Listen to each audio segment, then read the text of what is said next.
Hey, good morning, everybody. I'm back.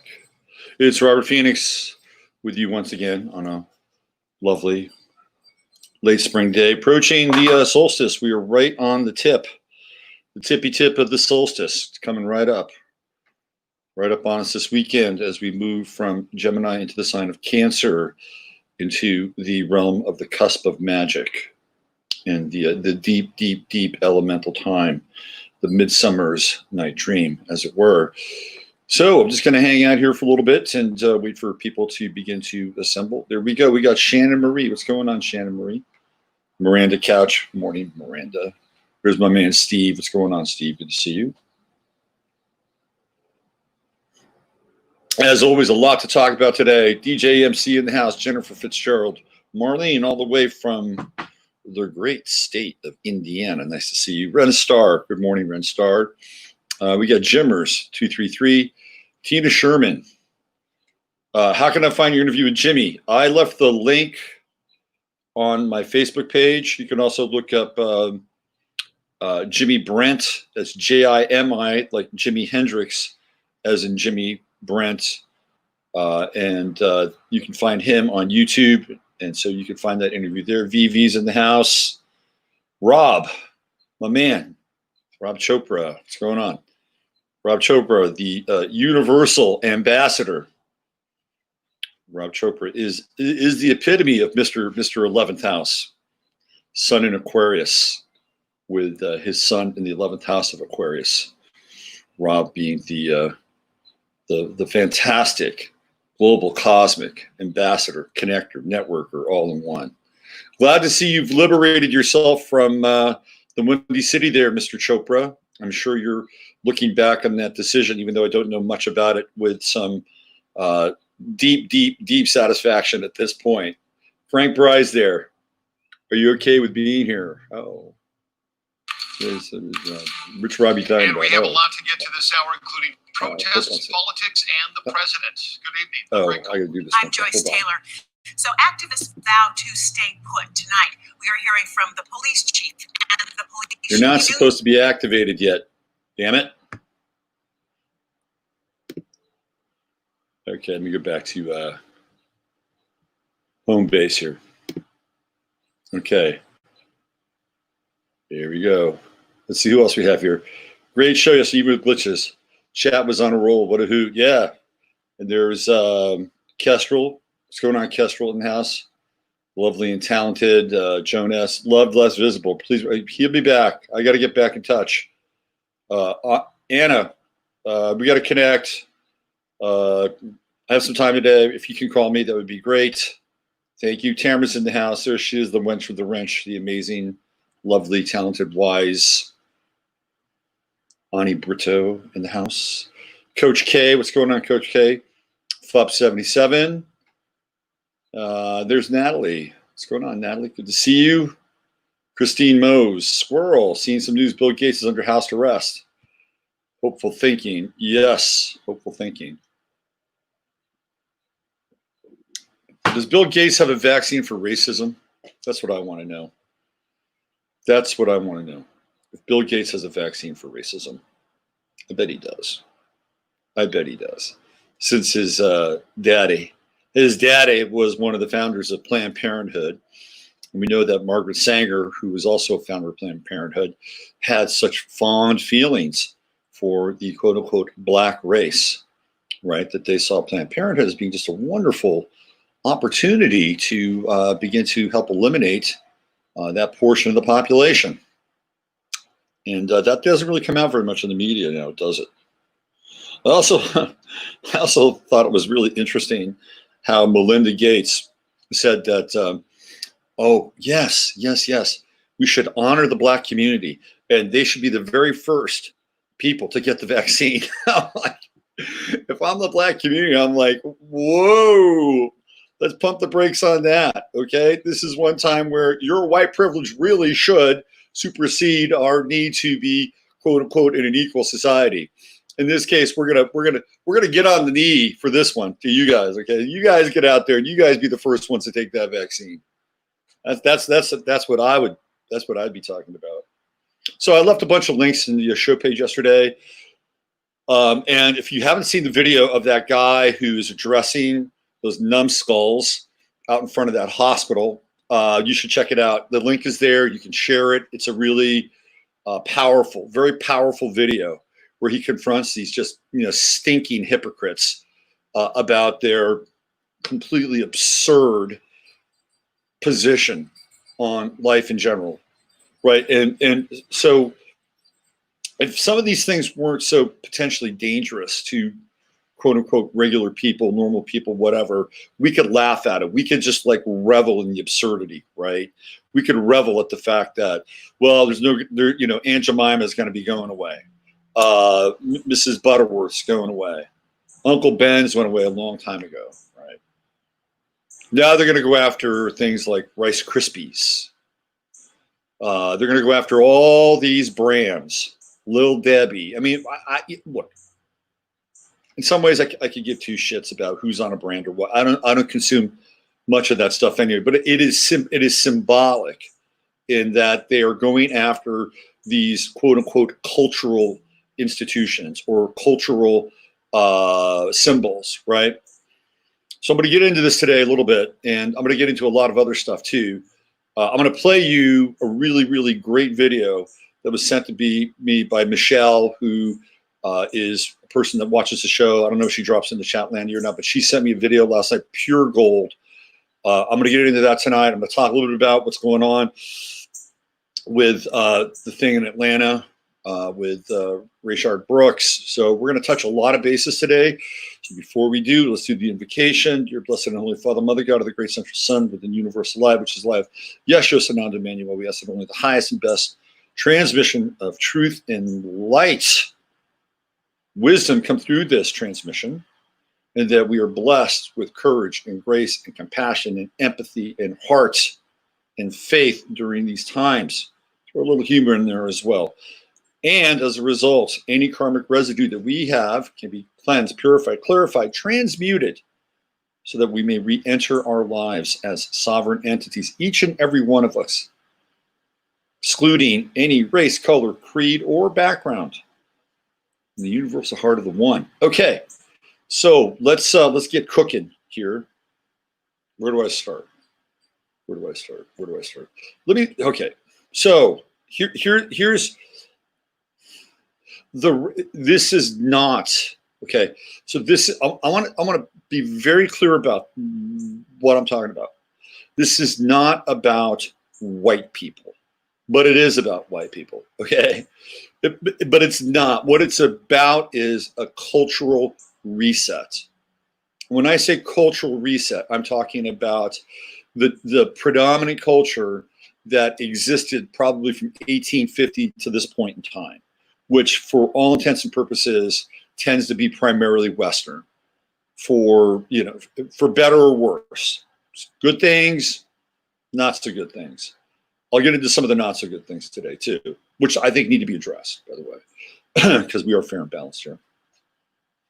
So it really has very little to do with the so-called white race or the so-called Anglos, and yet it kind of does, right? Because for all intents and purposes, right, this is the group that's been associated primarily, but not completely, by the way, right? Western culture has been driven and has been enriched by people from many different backgrounds and many different stripes. In some cases, it hasn't. In some cases, it's been completely and utterly toxified and destroyed, again, by a number of different groups of people, right? So we can play this game all day. But this is how it's been identified, right? It's been identified. So what they're doing now is they're just taking a global wrecking ball to the whole thing. It's not just the United States. Western Europe is and has been under fire for a while. Who's getting off right now is the Russians. It's like nobody is messing with the Russians. Nobody's going into Russia to tear down any of their statues. Gee, I wonder why. Right? I wonder why. Central Europe is still in the recovery process from communism, and they want no part of this. Like if you're following Poland or Hungary or any of the countries that were under the crushing thumb of Stalin and post-Stalin Russia, they're gonna fight, absolutely fight to the end of time to never let this thing happen again. They are so close. They remember what happened. They understand what happened when these people rolled through their countries with tanks, killed people. Little aside, I used to be really, really, really good friends with a woman, really close. And we have a lot to get to this hour, including protests, politics, and the president. Good evening. I'm Greg Cole. I'm For some Joyce reason, this Taylor. thing gets. So I was really close with this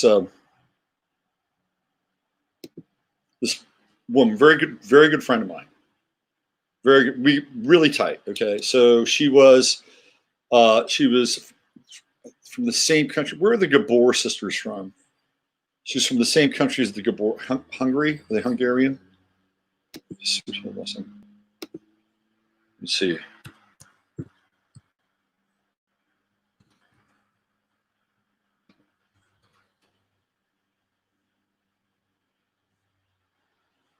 Yeah, Hungarian.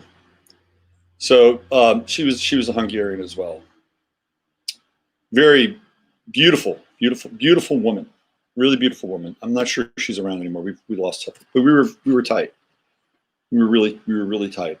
And in fact, I met her when I was doing tarot card readings down at Fisherman's Wharf in front of this gallery, this art gallery. I have tons of stories about that time in my life. And I'd go there every day during the summertime, and I'd just set up shop right in front of the gallery because I'd made friends with the owners of the gallery, and they liked me. Right? This is right at the end, right across from the cannery. And so one day she shows up at this gallery, and she's selling art, and we clicked. I did a reading for her, and she was clearly older than me, and she said, she looked at me, she said, that kind of thick Hungarian accent, "I am so proud of you." Like, she barely knew me. This woman barely knew me. And she said, "I'm so proud of you." And what's really interesting is that I've never heard that from my mother in my entire life, okay? Not that I'm looking for that at this point in time, trust me. But I'd never heard that from my own birth mother. And here's this stranger, theoretical stranger. And she says, "I'm so proud of you." I'm like, wow, this is really something. Okay, there's a connection here, right? Anyway, I got to know her. And she saw stuff growing up, bad stuff, really bad stuff.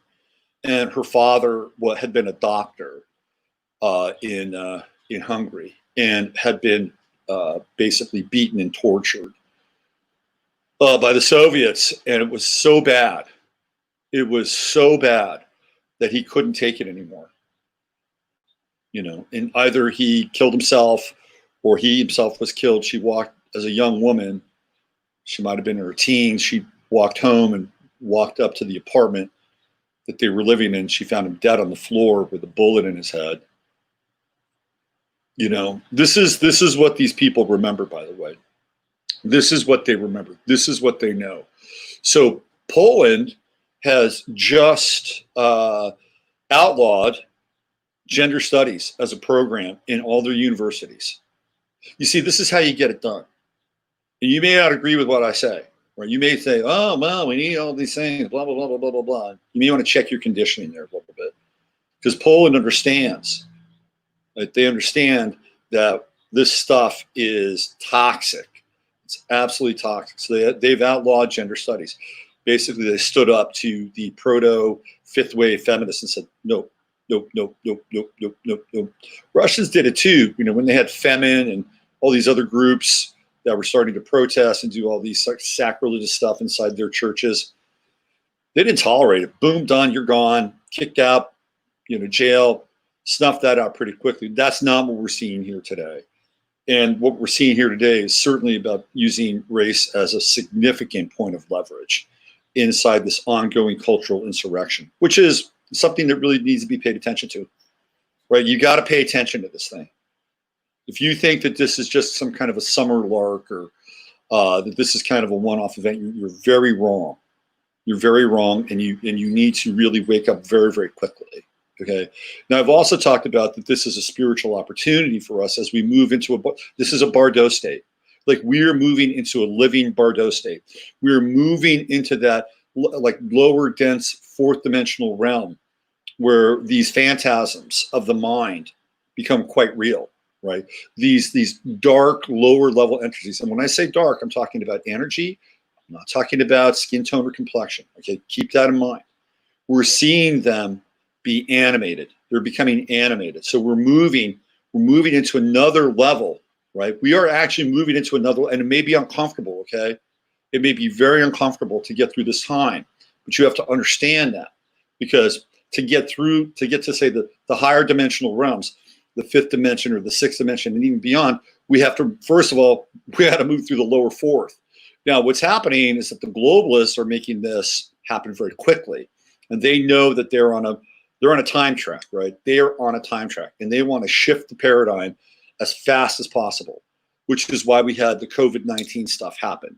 Now, I'm going to play you a video, and I'm going to show you just how intrinsic the occult symbolism, the connection to Freemasonry, and this idea of flipping the world and the paradigm shift is embedded in the COVID-19 ritual, or the Corona ritual, the crown ritual. You know what else is really interesting? And I was going to make this point yesterday, but I didn't make it fully fleshed out. Okay, where is CHOP? CHOP is in Seattle. Okay, what county is Seattle in? It's King County, right? When we get King County, we get the Corona. I should have seen that coming a long time ago. A long time ago.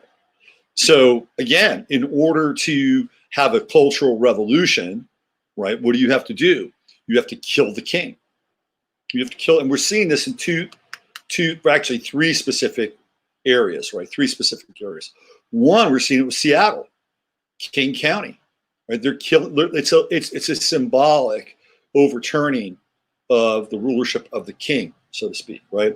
The other king that's involved here is Martin Luther King, because Martin Luther King had been the symbol of civil rights and all the stuff that he was associated with, for better or for worse. You know, he has a very interesting and checkered kind of past.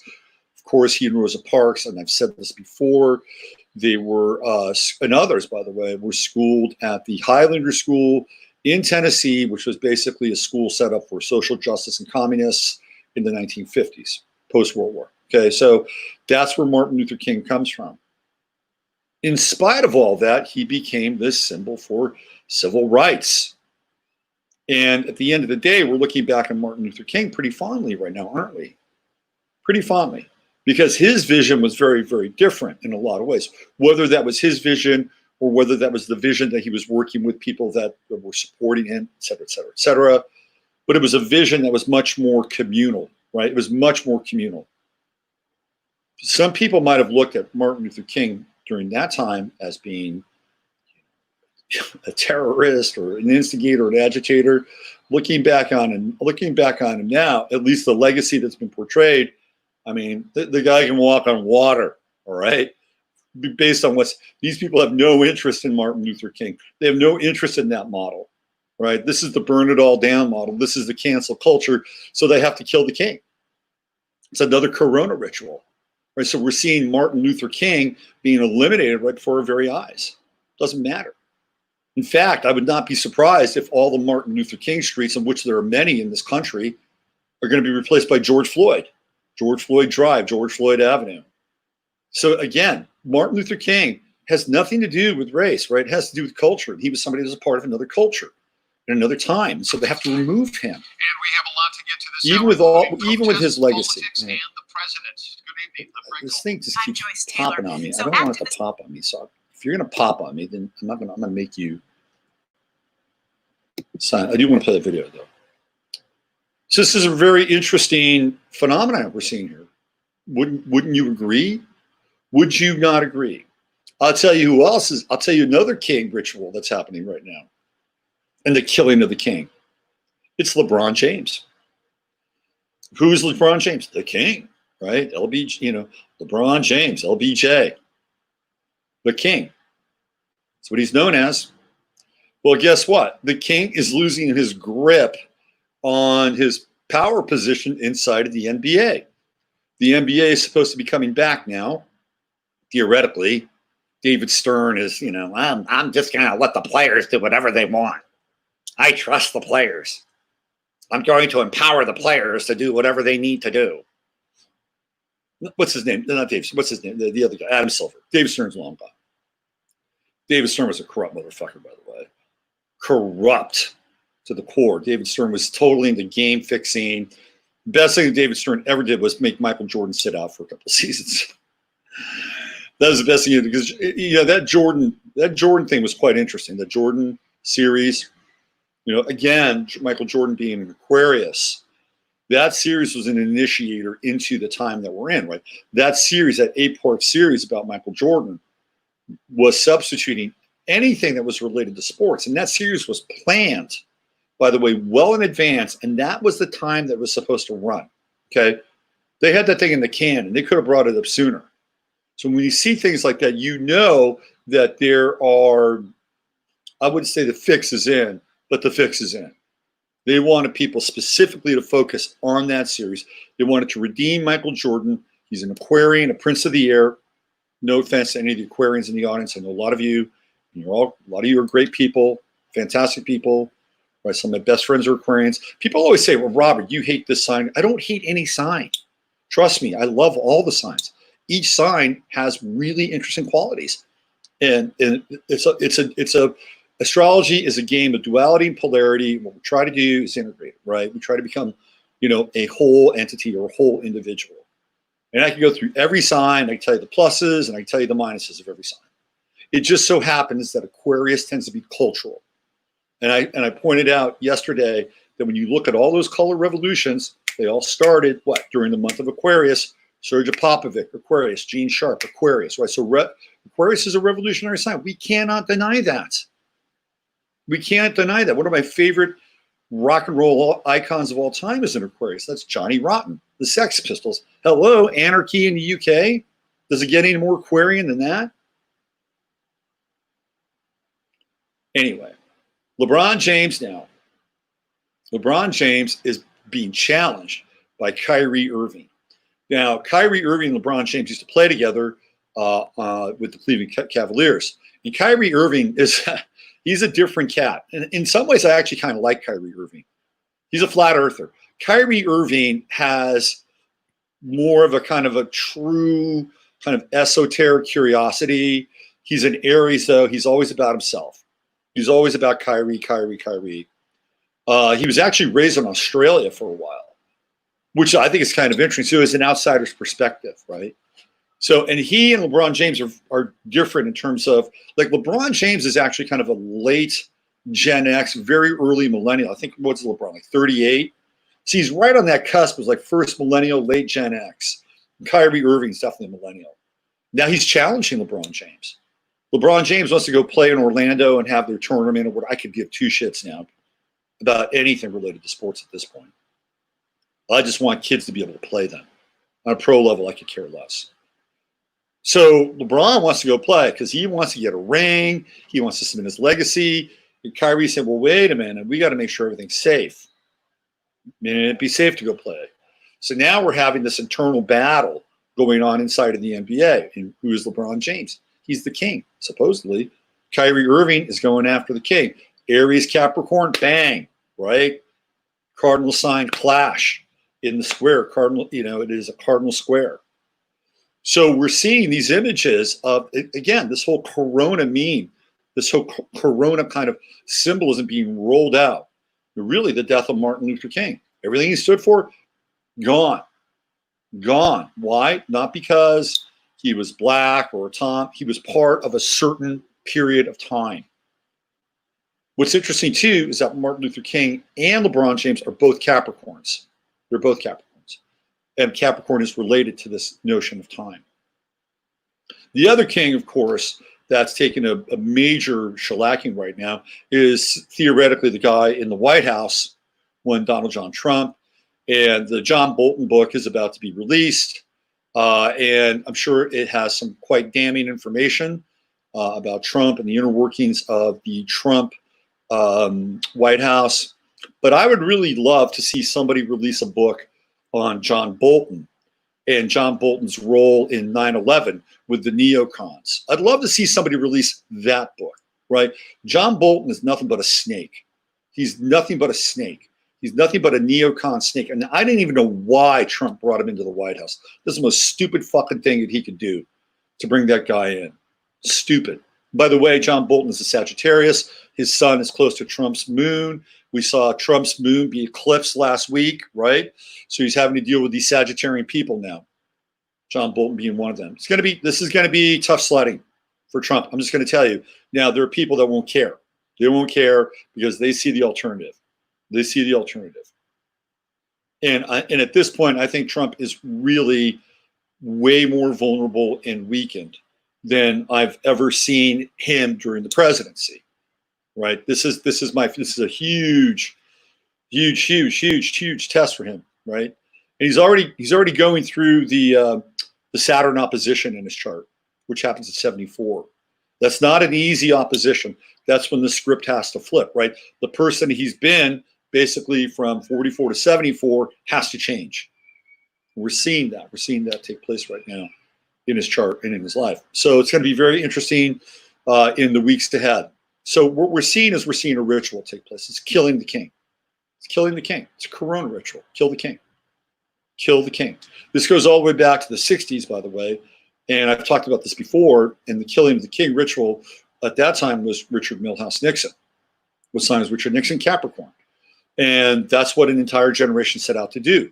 They set out to kill the king. They set out to kill the father figure, to murder the father. And Nixon, for all his warts and blemishes, theoretically was the father of the country at that time.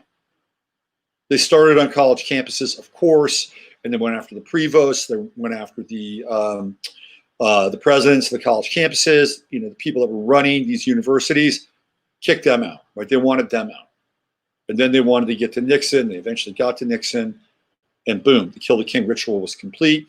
He was replaced by Jerry Ford, who may or may not have been an actual clone, but we know the fact that Jerry Ford was on the Warren Commission and that it was a payback. Oh, by the way, guess what?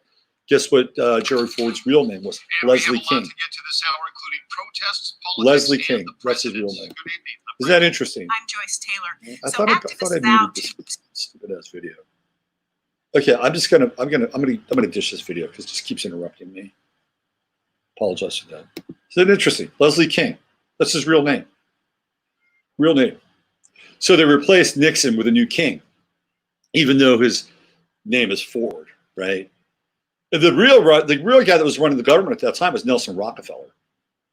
Everybody knows that. And back then, a Rockefeller would never have been able to be voted into office. This is how far we've come now. Could a Rockefeller be voted into office now? Yeah, probably. Easily. No problem. Right? Maybe under a different name, like maybe Clinton.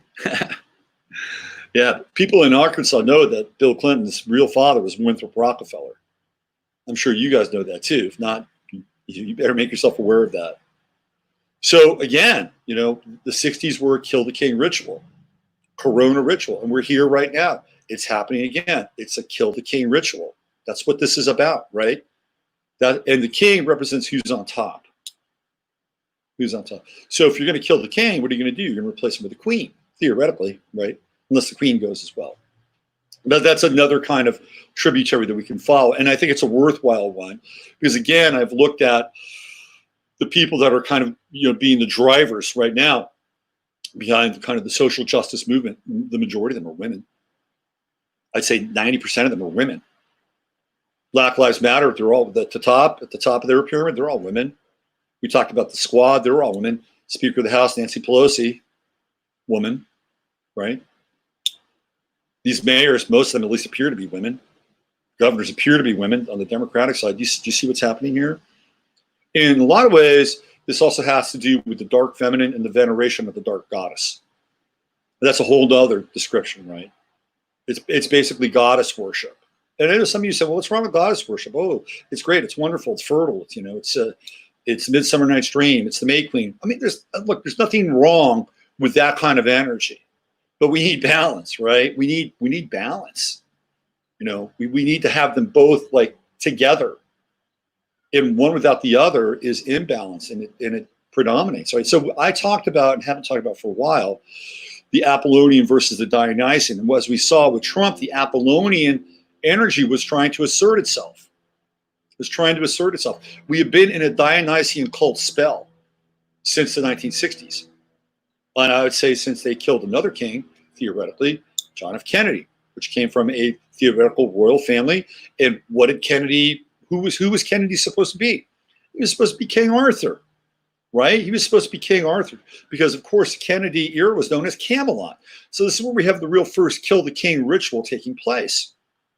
And that's displaced. So now all of a sudden now we have the beginnings of the rise of the Dionysic cult. We see this all throughout the 60s. And look, there's some cool things about the 60s. Trust me. I was a kid. I was there. I saw them. I breathed them. Even though I was like 6, 7, 8 years old, these left very, very vivid impressions upon me. Very vivid. And I was very aware of what was going on during the 1960s, even as a child. Okay. I was clicked in.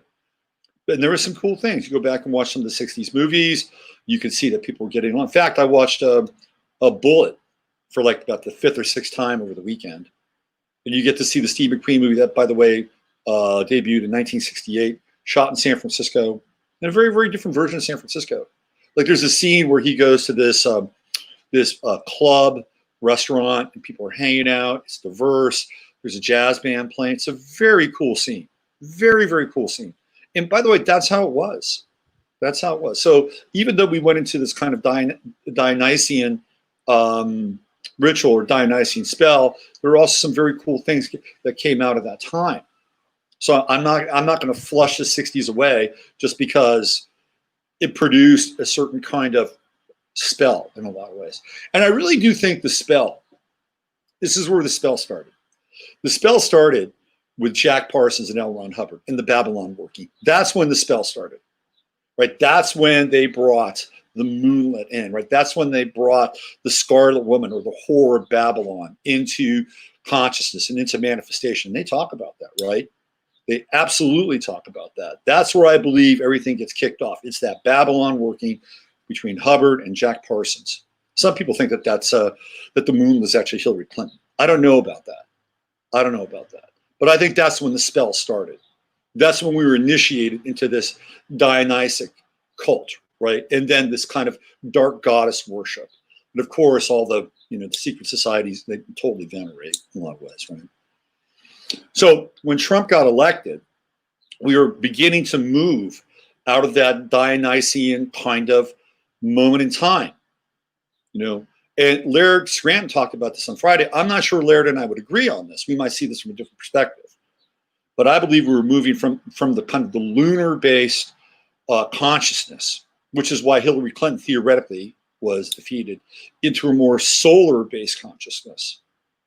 And when I say solar, I'm really talking about kind of more on the masculine side, on the clarity side, to recorrect essentially from, let's go 1963 to 2016, that era, that period of the induction into the dark feminine and the Dionysian cult. It was a correction. It was a way to bring balance, right? It was a way to bring balance. But what we're seeing now is the very hard reaction to that energy and the course correction that would be kind of a part of that energy. That's really what we're seeing. So we're engaged in a war of consciousness in a lot of ways. The Dionysian versus the Apollonian. And you get into that whole Dionysian kind of idea. There's madness, there's lunacy. This is what we saw in the streets of America about a week ago. This is what the Manson family talked about, right? Helter Skelter. And then that is really the latter part of the 60s. It's like 1968, 1969, to like those 2 years, some of the darkest years in the modern era, 68 and 69, not just the United States, but globally. This is when 68 to 70, this is when the power and the height, this Dionysian energy is really, really running rampant, and putting the planet under a spell. Because we'd already been in kind of a solar phase, right? And the solar phase was this idea of patriotism, country, and building America up and going to these wars, very solar. And we shift into this Dionysic phase. And then when Trump came in, it was this shift. And I'm not saying that Trump is a saint or a hero or any of that, but he represented something in relationship to the shift. And it's even on his ascendant. He's a Leo rising with Mars and Leo on the ascendant, right? That's solar. It's part of the solar logos. So this is where we're moving. And and what did we see? We saw people like, Owen Benjamin, who was, this kind of hipster comedian, loved to drink, loved to party, in LA, all of a sudden Owen Benjamin sees the light, right? He sees the light. Boom. He gets switched on. He's doing his own. I don't really keep up with him, but you see a major shift in him from the Dionysian culture. He's a Gemini, by the way, so he could do that. Dionysian to the Apollonian. Another guy who did it was Rouge V. Rouge V was very into manipulation, using things like lunar perception, lunar power, to understand the nature of the feminine and actually manipulate that to find the vulnerability inside the feminine. And what does Rouge V do? He flips the switch. He goes into the Apollonian.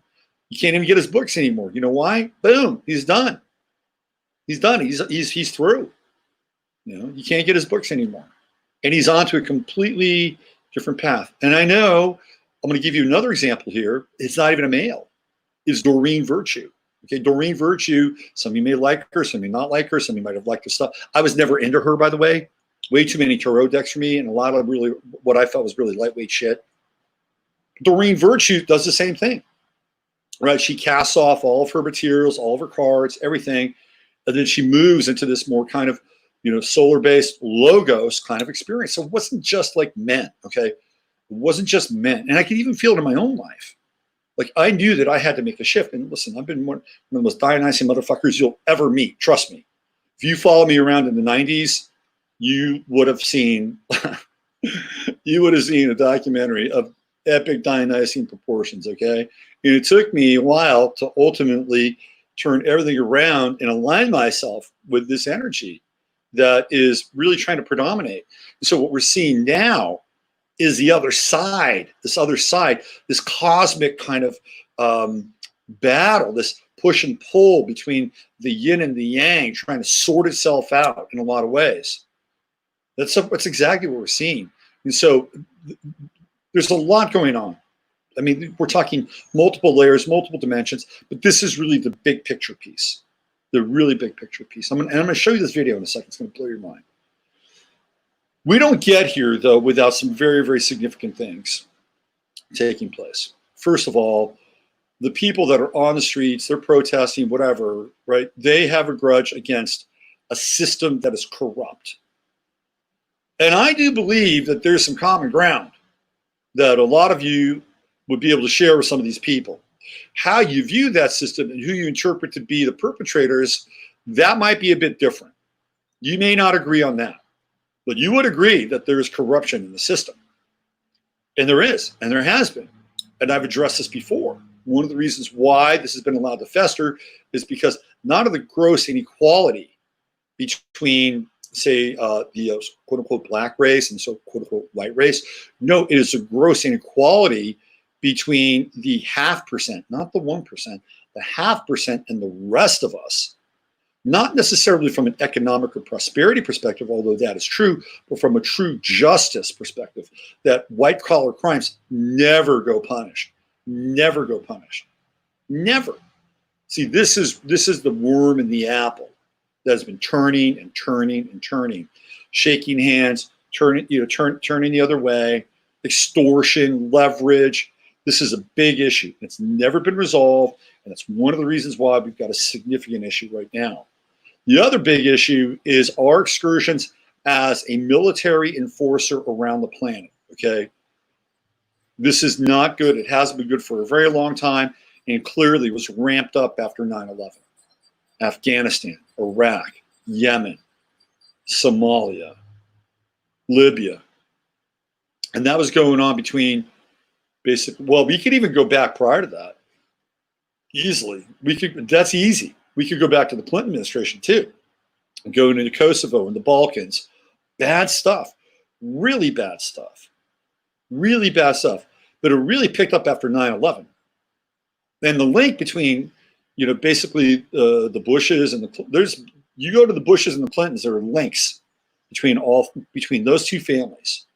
There's always links. And even leading up to Obama, we have Hillary Clinton for 2 years, or part of his first term as president. So these fingerprints, there they are, right? There they are. But we have been doing this. We've been pushing regime change. We've been pushing regime change since the 1950s. Whether it was the Philippines with Marcos, or Panama, or Nicaragua, right? Somoza. I mean, it just goes on and on and on and on, right? Iran. We got the Shah. We got Mossadegh out. These are all the multinational corporations, the oil companies, who are essentially aided and abetted by the CIA, the military. Dude, we've been doing this for a long time. Obama set the record for drone sorties all over Afghanistan and other places, right? Terrible stuff, brutal stuff. And this is something that we have never really been able to account for. And I was on Veterans Day. I don't go there very often. And I saw Gordon Duff bitching about this. Well, see, you get this America, look what's coming home to roost, right? I'm like, well, first of all, let's just say you protested, or let's say you wrote letters to your congressman, or let's say you stopped paying taxes because you didn't want to support the military-industrial complex.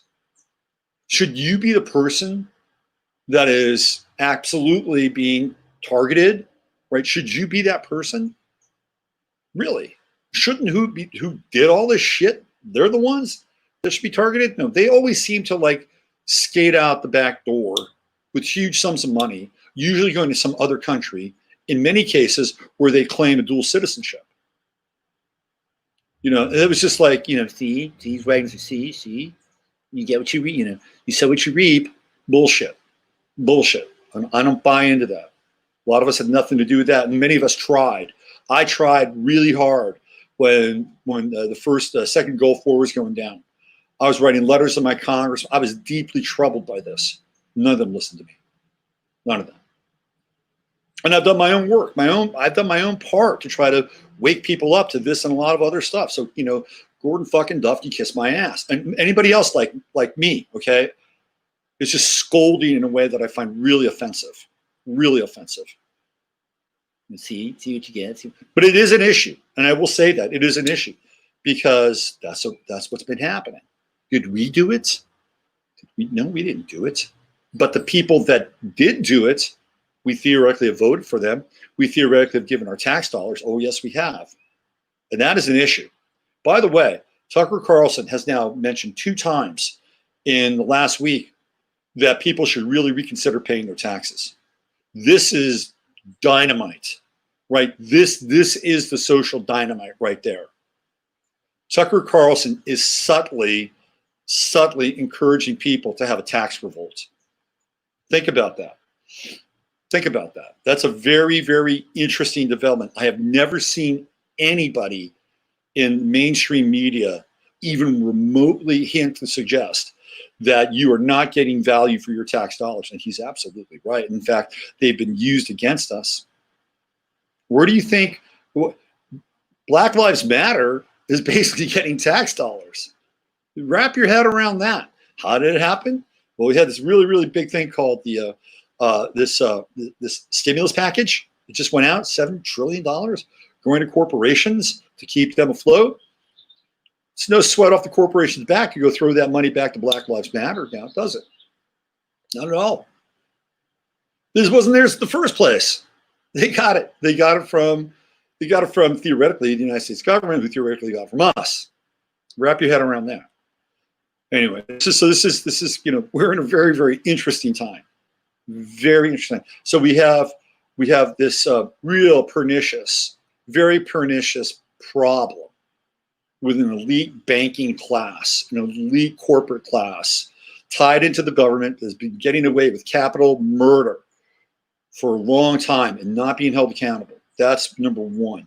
Number two are excursions in foreign territories and doing regime changes in other places.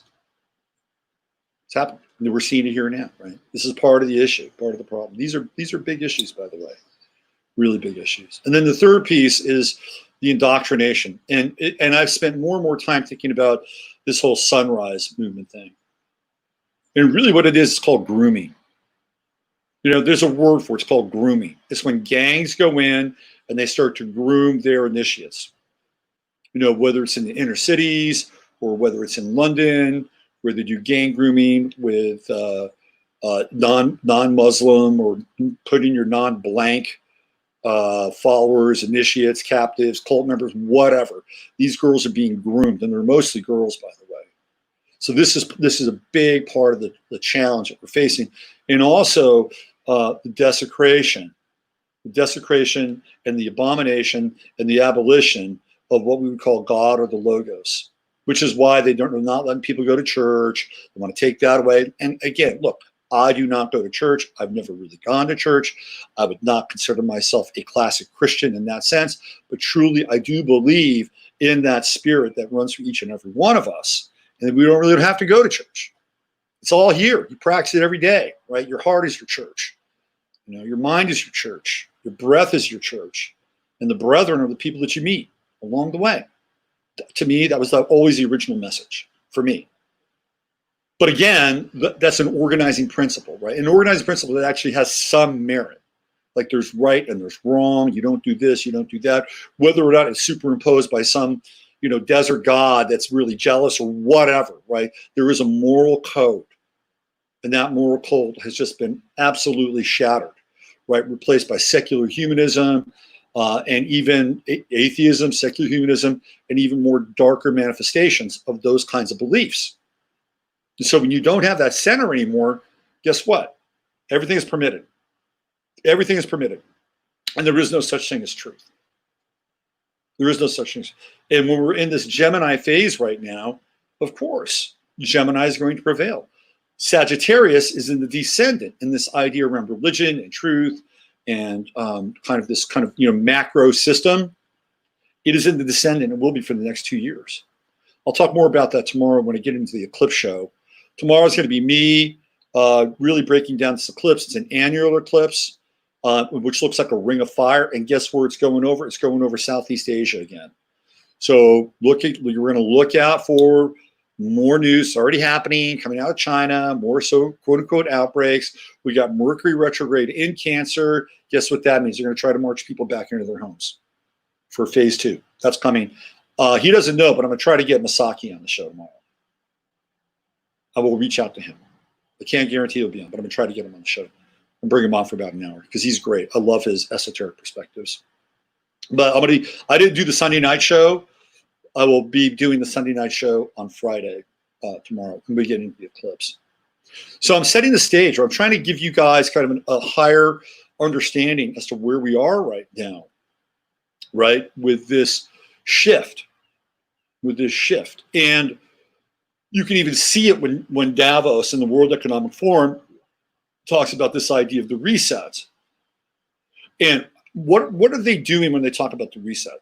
They're talking about the reset from an emotional perspective, more fair, more just. You know, it's all kind of, you know, they're taking the edges off of everything, right? They're making it sound very appealing on an emotional level. More fair, more just, more fair, more just. This is not the solar representation of the experience.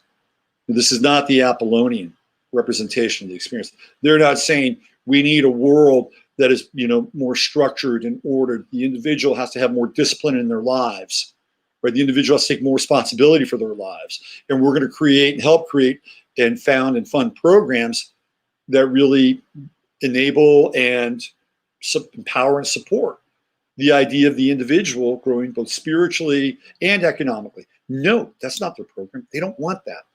They don't want that. So this is where all this is headed. This is the Dionysian asserting itself in a way that resembles some kind of a feel-good piece. Right? It's a feel-good. But it's, you know, there's a difference between feeling good and actually, I don't want to use the word being good. Like feeling good is ephemeral. You know, you can go out and take a, you know, hit off of a joint or a couple of drinks or whatever, and you can feel good. You can feel good. But it's temporary, right? It's temporary. It's a temporary situation, temporary scene. That's what's happening. It's trying to assert itself now. And then we have people who are going, holy shit, our order is being disrupted. Our order, and it is, absolutely is being disrupted.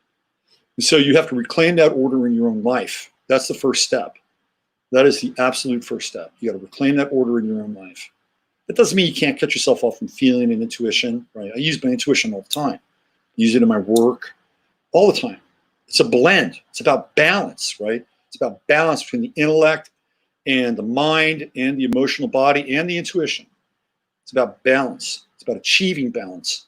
What we're looking at here is a radical imbalance, or radical imbalance. And when we get into the Dionysian state, the dark Dionysian state is lunacy, complete lunacy. And that's kind of what we're seeing, by the way. Complete and utter lunacy. The forces of the dark Dionysian have been unleashed in our lives and in the culture at large. And it's not a pretty sight. It's just not a pretty sight. And there is no visible order, right? There is no visible order from the external world to go in and address this. There is none. There is no visible order at all, right? So the invisible order is within you, and you have to address it in your own life. Right? Discipline, structure, order. These are very, very important things. What I tried to get into about 2 years ago when I left Austin, I came out here. It's been a slow process, but it's been an important one, right? It's been an important one. And you can see people either by their works or by their physiognomy, right? I want you, if you ever have a chance, go back and look at some of my videos from about 2 or 3 years ago. I look like a fat fuck, okay? I look like a fat, bloated fuck. And I looked at myself in the mirror a couple times and go, holy shit, I don't even recognize this person. I don't recognize this person. And it's like, I don't like the person I'm looking back at who's staring back at me from the mirror. I mean, inside it was okay, but that physical form, and I know physical form isn't everything, but it means something. It's pretty significant in a lot of ways. So I really decided I had to change my life at a deep level. And I continued to evolve along that path. And it took me almost 60 years of my life to get here. Better late than never, huh? All right, let me show you something. What I think is you're going to find quite interesting. Again, I want to thank Michelle for sending me this video. And this will clue you into the Perona Ritual. The Perona Ritual, which is connected to the number 33. Okay? 33. Here we go. It's going to blow your mind.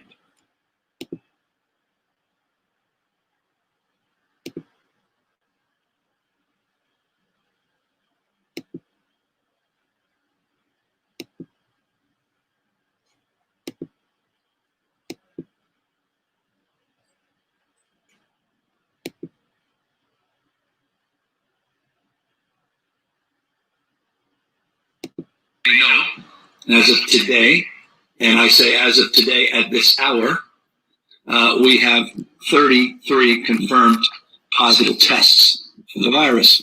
Yesterday we had 22 cases. Today we have 33 cases. So it's gone up by 11. That brings, those were 11 new cases.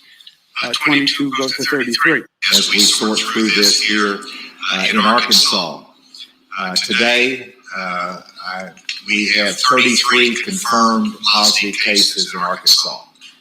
As of today, we have 33 confirmed cases with Boston residents. We expect those numbers to climb. As of this afternoon, we have 33 Pennsylvanians who have tested positive for COVID-19. So as of this morning, there were 33 confirmed cases in North Carolina. Evening to you. Lots to get to tonight. I'm Leon Hendricks. We want to start with new information into our newsroom. Within the past couple of hours, there are now 33 confirmed cases of the coronavirus in Michigan. Good evening, everyone. Thanks for joining us for the news at 6. I'm Richard Gerhard. Karina Corral has the night off. More cases of the coronavirus were confirmed today in San Luis Obispo County, bringing the total number now to 33. 33. Right now, Georgia is reporting a total of 99 cases in 19 counties. That is 33 new cases from just yesterday, Good afternoon, I'm Karen Swenson. More cases and more events affected. Here is the latest coronavirus news. There are now 33 cases in Louisiana. As expected, the number of cases of COVID-19 jumps. A total of 33 people in our state have been tested and are confirmed to have the coronavirus. Day 4 of the shelter-at-home order brought 6 new confirmed cases of the coronavirus to San Luis Obispo County, bringing the total number to 33. All troopers will be professional, polite, and will treat everyone with dignity and respect. These latest steps as the number of confirmed COVID-19 cases in Rhode Island jumps by 33 overnight. 4 more deaths reported overnight. The death toll now stands at 33. The Ministry of Public Health has confirmed a batch of 33 new COVID-19 cases. Ireland now has an accumulated number of cases. తెలంగాణలో corona virus బారిన పడిన వారి సంఖ్య 33 పెరిగింది. నిన్న కొత్తగా 6 కేసులు నమోదయ్యాయి. ఇందులో కరీంనగర్కు చెందిన 23 ఏళ్ల విద్యార్థి. The Ministry of Public Health has reported that the number of confirmed cases of COVID-19 in Thailand remains at 33. 10 new confirmed cases have been reported in Malaysia, bringing the total now to 93. Health Director General Dr. Nur Hisham Abdullah said they were first and second generation close contacts of case 33. Patients 21 to 24 announced yesterday evening, March 9, 2020. This brings the total number of confirmed cases in the country to 33. Yeah, it's pretty incredible how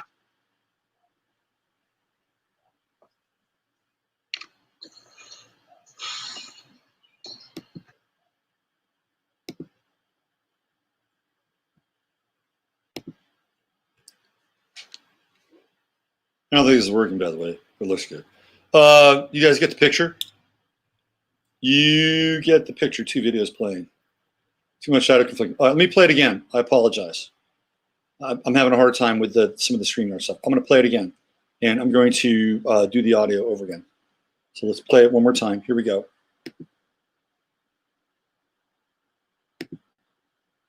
So I'm going to do this. I'm going to do this, and I'm going to mute my audio so you'll be able to hear it. I'm going to play it one more time, and I certainly apologize for that. Thank you for the feedback. Let's go. Let's rewind this thing. It's worth seeing. It's worth watching. Let us play it again.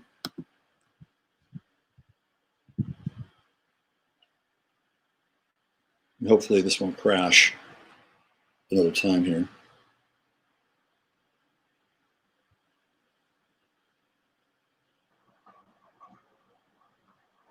May know. Okay, as and of today, away we go. You should be able to hear it. And I say as of today, at this hour, we have 33 confirmed positive tests for the virus.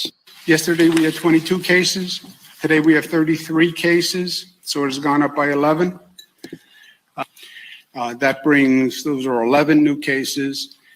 22 goes to 33. As we sort through this here in Arkansas, today, we have 33 confirmed positive cases in Arkansas. As of today, we have 33 confirmed cases with Boston residents. We expect those numbers to climb. As is this afternoon, we have 33 Pennsylvanians who have tested positive for COVID-19. So as of this morning, there were 33 confirmed cases in North Carolina. Evening to you. Lots to get to tonight. I'm Leon Hendricks. We want to start with new information into our newsroom. Within the past couple of hours, there are now 33 confirmed cases of the coronavirus in Michigan. Good evening, everyone. Thanks for joining us for the news at 6. I'm Richard Gearhart. Karina Corral has the night off. More cases of the coronavirus were confirmed today in San Luis Obispo County, bringing the total number now to 33. Right now, Georgia is reporting a total of 99 cases in 19 counties. That is 33 new cases from just yesterday. Good afternoon, I'm Karen Swenson. More cases and more events affected. Here is the latest coronavirus news. There are now 33 cases in Louisiana. As expected, the number of cases of COVID-19 jumps. A total of 33 people in our state have been tested and are confirmed to have the coronavirus. Day 4 of the shelter-at-home order brought 6 new confirmed cases of the coronavirus to San Luis Obispo County, bringing the total number to 33. All troopers will be professional, polite, and will treat everyone with dignity and respect. These latest steps as the number of confirmed COVID-19 cases in Rhode Island jumps by 33 overnight. And with 4 more deaths reported overnight, the death toll now stands at least 33. The Ministry of Public Health has confirmed a batch of 33 new COVID-19 patients. Thailand now has an accumulated number of cases. తెలంగాణలో corona virus బారిన పడిన వారి సంఖ్య 33 పెరిగింది. నిన్న కొత్తగా 6 కేసులు నమోదయ్యాయి. ఇందులో ఒకరు కరీంనగర్ కు చెందిన 23 ఏళ్ల విద్యార్థి. The Ministry of Public Health has reported that the number of confirmed cases of COVID-19 in Thailand remains at 33. 10 new confirmed cases have been reported in Malaysia, bringing the total now to 93. Health Director General Dr. Nur Hisham Abdullah said they were first and second generation close contacts of case 33. Patients 21 to 24 announced yesterday evening, March 9, 2020. This brings the total number of confirmed cases in the country to 33. Yeah, it's pretty incredible how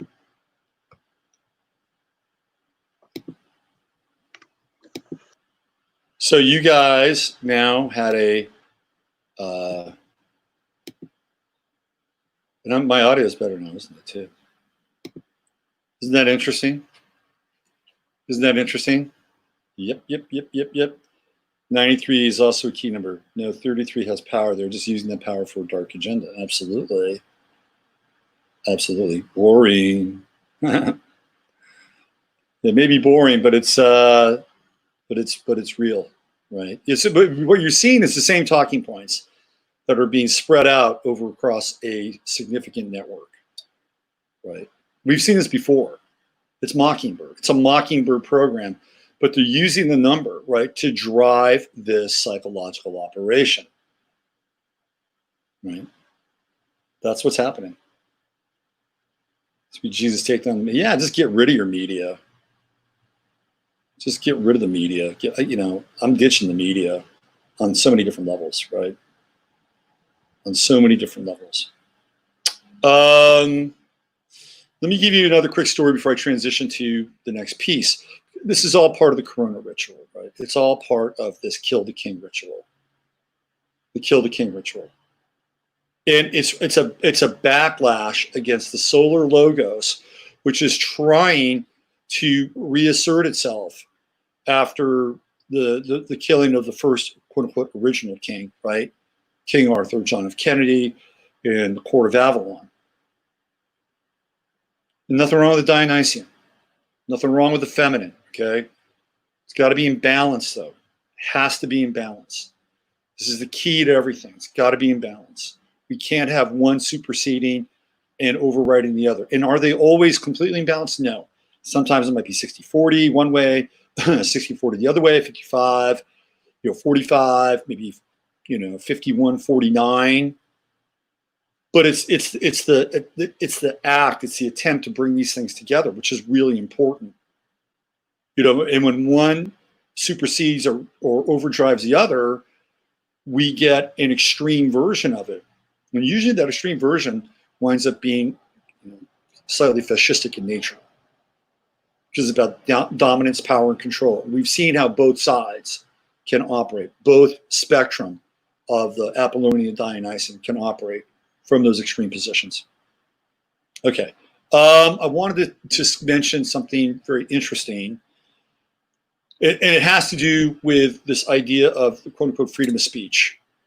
And, these ideas that we thought we had and held sacred, that is not only rapidly going away, but even people who are quote-unquote creators are beginning to be cut off from the source of their capital. Or if they're not being cut off from it, they're clearly being shown and given a very different model that's awarding a very different kind of, how should we say this, version of truth and reality. Okay. So I talked about Zero Hedge yesterday. I talked about Federalists yesterday. I got an email from a Patreon person, and Patreon has basically said, hey, look, here's what we're doing at Patreon. We're going to make sure that we're at the forefront of this big civil rights the civil rights issue. And we're going to award a higher value, more money to so-called Black creators. And we're going to make sure that our staff represents sort of this community now that we're going to be servicing above and beyond other communities. That's what Patreon is saying, okay? What if you're Asian? What if you're Mexican, Latino? How are you feeling about that? How are you feeling about that? Right? They're not saying a person of color. They're being very specific, very, very specific, very specific. And I think this is quite dangerous. And I believe it's quite dangerous to this whole so-called Black and African American community. Because not only are these corporations and these gatekeepers on the internet creating more division, more segregation, more enmity between two so-called colors, but there are other groups of people involved here that they're actually alienating as well. And if I was a so-called Black African American person, I might really take issue with this, because I would see all of a sudden, like, wow, they're really singling us out in a way, and maybe, hey, maybe this is a really good thing, and we can take advantage of it. And let's roll it, let's roll it. But on the other hand, it feels very exclusionary. It not just to this other side, this supposed other side. There are other groups and other people here, right? And I would be concerned about that. I would be concerned, because it doesn't say anything in that Patreon email about any of these other groups. It doesn't say, oh, well, we're really gonna, make sure that the Filipino American community gets 30% more. Right? Forget that. That's not being talked about. Well, we're not concerned about the so-called Dominican community or any of these other communities. That's not what the message was. And I think it's a very dangerous message. It's very dangerous, because it really isolates one group, not against just another, but against all these other groups, all these other so-called models of diversity. So they're just rolling the dice on this, right? This is kind of now the new game in town. And I think it will have a boomerang effect. I don't think it's going to work out well. I think you're going to see people leaving Patreon. People are going to start to create their own networks, probably use some kind of a cryptocurrency in order to transact. Like, there's going to be a shift. This is a major shift. And it won't have anything to do with color, okay? It'll have to do with people that want to speak their minds, have their truth. And if you think they're full of shit and they're racist or their message is toxic or whatever, you don't have to listen to them. You can respond by having nothing to do with them. And then their broadcasts and whatever they do can wither and die in the vine.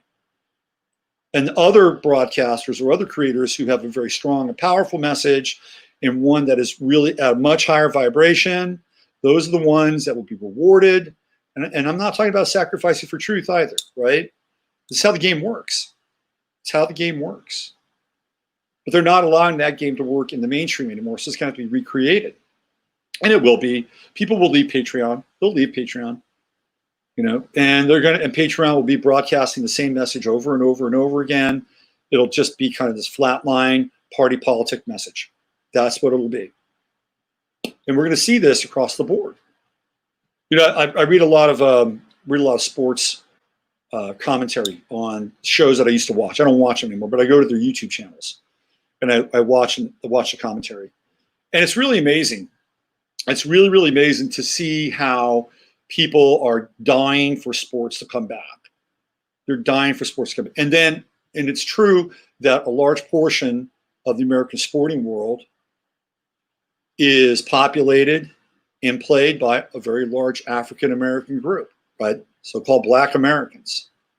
Not all Black. By the way, there's been a huge infusion of first and second born Africans playing in the NFL and the NBA, right? Christian Okoye being one of the first, known as the Nigerian Nightmare. Fantastic guy, great player, really all around good human, right? So it's very interesting. And by the way, sports was that meeting ground. Sports was a place where you could get together with people from other races and other cultures. And it didn't matter, right? All it mattered was if you could play. If you could play, it didn't matter. It just didn't matter. You got together, you played, and you bonded, or, that was one of the beautiful things about sports. And trust me, I played a lot of sports. I played pickup basketball all up and down the West Coast. From San Diego to Seattle and Olympia, I played all over the place. I lived in Oakland for 4 years. I played basketball in West Oakland. It's one of the hardest areas, in the world, right? It's a tough area, man. And I went down there and I played, right? And I played with these guys, and they were cool. They were cool. Some of them were my tenants in my building. And we'd go out, we'd play, we'd hang out, we'd have a couple beers, and that'd be it. We were good. It was fine. I used to play at the Jewish Community Center in Oakland. A real melting pot, right? It was where people got together and played. Black and white, it didn't freaking matter. It didn't matter. It was great. That's not the case now, right?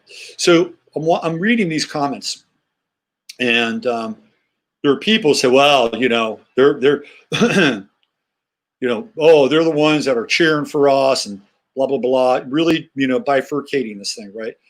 And I'm telling people who are really invested in sports, it is over. It is over. Sports are over. And I'll tell you why, because the majority of the people that invested in sports, they're not coming back. They will not come back. Baseball is done for the season. They're not going to play baseball this year. They don't want to play baseball this year. It's too American. It is too American, theoretically. Right? Basketball, internal conflict and strife, conflict between LeBron James, Kyrie Irving. That's probably not going to happen. I don't even know about hockey. Hockey may not happen. The National Football League might happen. But I guarantee you, people aren't going to watch it. They've burned too many bridges now. But they don't really care. They don't really care. They're going to get corporate sponsorships, and they'll float their boat. But it won't be with full stadiums. Even if they have social distancing or whatever, the stadiums won't be full. Any sports show, the ratings are in the tank. They're terrible. They've politicized it. It's a wholly different. They're using sports now as this kind of demagoguery and politique. And people are overplaying their hands. They're overplaying their hands. And I will say this too. Sports has been a really, really positive influence on the so-called Black and African American community, giving them tons of opportunity, really tons of opportunity to get out of really bad situations. And there are great stories where people have overcome their backgrounds and their tragedy and all that stuff, right? Those are real. And sports provided a vehicle. And a lot of coaches along the way, both Black and white, they were like father figures in many cases for families that didn't have any, playing very important roles in the lives of these young men. Okay, and that's gone. That is gone, and it's been a phenomenal opportunity. It's brought a lot of wealth and capital, right, to a certain segment of our society. It's going to go away now. That's going to go away. People don't understand that. They don't understand that. They're living in a dream, and they think that at some point the switch is going to be flipped. There's going to be a paradigm shift. There's going to be a power change, and it's going to go back to the way it was. But the people that are, the shot callers are going to be very different, I guarantee you. It may be the case for a while, but it's not sustainable. Never will be. Never will be. That paradigm is over. It's over and done with. See you later, sports. Don't overplay your hand. Okay, I should probably be getting out of here soon. Because I want to show you this one thing before I jam. This is very interesting. This is really, really interesting. You guys got to see this. You have to see this. This thing is bizarre. But it's very telling about the society that we're living in, right? Here we go. By the way, if you like the show, hit the like button, please. That'd be great. I don't think YouTube is being all that. I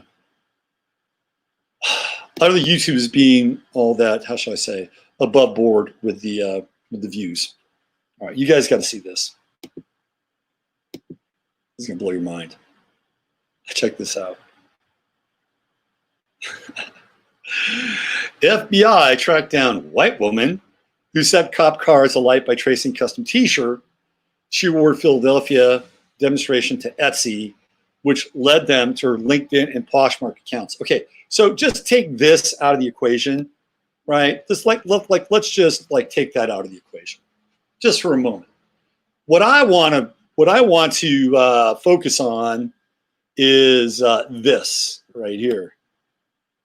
Right? I want to focus on that. This happens to be that she is white. Her name is Laura Elizabeth Blumenthal. Oh, look how old she is. She just happens to be 33. 33. Faces 2 counts of felony arson for a role setting ablaze 2 Philadelphia Police Department PPD vehicles. Black Lives Matter protesters and other peaceful demonstrators convened in the city, blah, blah, blah, blah, blah. She's looking at anywhere between 80, she could be in prison up to 80 years. 80 years if convicted. Followed by 3 years of supervised release. All right. A white woman, God forbid, believed to have set fire on 2 cop cars during protests has been arrested after investigators traced her shirt to an Etsy page. So they found her shirt, a very specific shirt that's being sold on Etsy. FBI agents used Instagram posts of the burned cars along with 500 photos. Wrap your head around that from various photographers to identify the wording on the woman's shirt. Keep the immigrants, deport the racists. The FBI agent explained this affidavit. Agents discovered that the shirt was custom made and sold on Etsy, found that a user, XXMV, had posted a review about purchasing the shirt. The URL belonging to the Etsy was Alley Cat Lore. The page listed Philadelphia as being where the user lived. The FBI then Googled Alley Cat Lore and found a username, Laura Elizabeth, on Poshmark. Agents then looked up Laura Elizabeth Philadelphia and found a LinkedIn page for a woman who works as a massage therapist for a company in the Philadelphia area. Authorities then used videos from the company's Vimeo account to identify tattoos that matched Blumenthal to the woman at the protests. Authorities found a phone number on the website, then used it to identify the woman's address and DMV photo. While this occurred, Etsy provided purchasing records following a subpoena. It confirmed that XXMV purchased a shirt. The subpoena also revealed the items were sent to Laura Elizabeth in Philadelphia. There she is. Fast shipping. Thank you very much. Agents discovered that the shirt was custom made and sold on Etsy and found that a user, XXMV, had posted a review about purchasing the shirt. So there she is. There she is. She's gloved up, masked up. Right? A lot of people here are very, very, they're dutiful citizens when it comes to the coronavirus. Okay, this is funny. So Paul Hetznicker, the woman's lawyer, expressed concern about prosecutors charging her in federal court instead of leaving local authorities to deal with the case. The techniques utilized by the FBI are going to be scrutinized, scrutinized away. This is mind blowing in a lot of ways. But it shows you when you're out there, you are out there. Right, you are out there. So whatever you're wearing, or if you've got any kind of distinguishing characteristics or features. So here we go. These are pictures of Philadelphia fighter extinguished a flaming police car. So here she is. I mean, this is really good form. This is really good Molotov form. Look at that. She's really coming from the hips, right? She's using all that kind of lower body torsion. She's got the left arm cocked back so that when she releases the Molotov cocktail, it actually is moving through space at a horizontal plane. This is almost a 9 out of a 10 for Molotov form. So there's the car burning up. You get to see more pictures of her. This is the shirt, which is something about the immigrants and keep the immigrants, deport the racists. This is the shirt she got on Etsy. But here are the tattoos, and this is the tattoo, the damning tattoo that gets Miss Laura Elizabeth Blumenthal in a bit of a pinch. Now, it looks like she's added a tattoo since this tattoo. See right there? Boom, boom. This looks pretty fresh, by the way. Looks like she's added another tattoo. And there she is. Oh, she's doing a little massagey, a little chop sake right there. And she's on video, apparently. Oh, this is different. We're beating this guy. I'm not laughing at that. Never want to see anybody get beaten. But it is interesting, though, right? It is interesting to watch the process in action and just how easily they can, if they want, track your ass down. Very easy. Very easy. I don't think Miss Laura Elizabeth Blumenthal's account at Etsy is active any longer. All right, they're actors playing a role. Absolutely. Absolutely. Okay, what else do we have here? Let's see, what else? God, we are so catty. Guess so, huh? Let's see. My mom was a Libra and could knit flawlessly. What else we have? 10-1, she's a member of the Penn Temple that was attacked. Put on a bra here, Lord. You're throwing Molotov cocktails. That's funny, Miranda. And we were breeding good girls. Too bad they don't work towards the good. Yeah. Let's see what else we have here. Do some sit-ups. Definitely not a fitness buff. Makes a bad name for hippies. I'll give her a 9.4. That was, that Molotov form was kind of impressive. That was pretty impressive Molotov form. Anyway, I just wanted, even though it's a really dark situation, I like to leave the transmission here in a little bit of humor. Okay, just a little bit of humor. And who knows what's going to happen? I'm sure Chrissy Teigen will offer up, $200,000 for, her defense or whatever. But let that be a lesson. When you're in public, you are in public. You are in public, and there are cameras everywhere. Whether they're on buildings, whether they're on gas stations, whether they're on cell phones, they're everywhere. We live in a panoptical society. Look at the word panopticon. It has to do with circular. All right, I'm going to get on out of here today. I got to go work with the clients. So stay the course. Find the center. Stay the course. Find the center. But be everywhere simultaneously. Wrap your head around that. Stay the course. Find the center. Be everywhere simultaneously. In the spirit of Logos, I say good day to you. Use your head to discern what's real, your heart to say what's possible. Never find an opportunity to find humor in our experience. And what appears to be a very, very dark time, which in actuality is preparation and initiation to move through the lower fourth dimension as we move to a higher plane. Just remember that. Use your head to discern what's real, your heart to say what's possible. I'm Robert Phoenix. Bye for now. I'll be back tomorrow with the Friday Farcast. I'm going to try to reach out to Masaki, see if he can get on the show. If not, it's going to be full-on astrology, full-on eclipse energy, full-on eclipse mapping. We'll go down that path. All right? Chatlandia, I love you. You're the best. Best chat group, best chat land, and all the internet, bar none. And there's some good ones out there. I know that for a fact, right? But you guys, I think you guys are the best.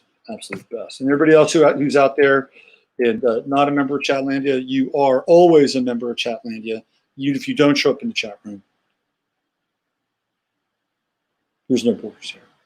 Bye for now. I'll see you tomorrow.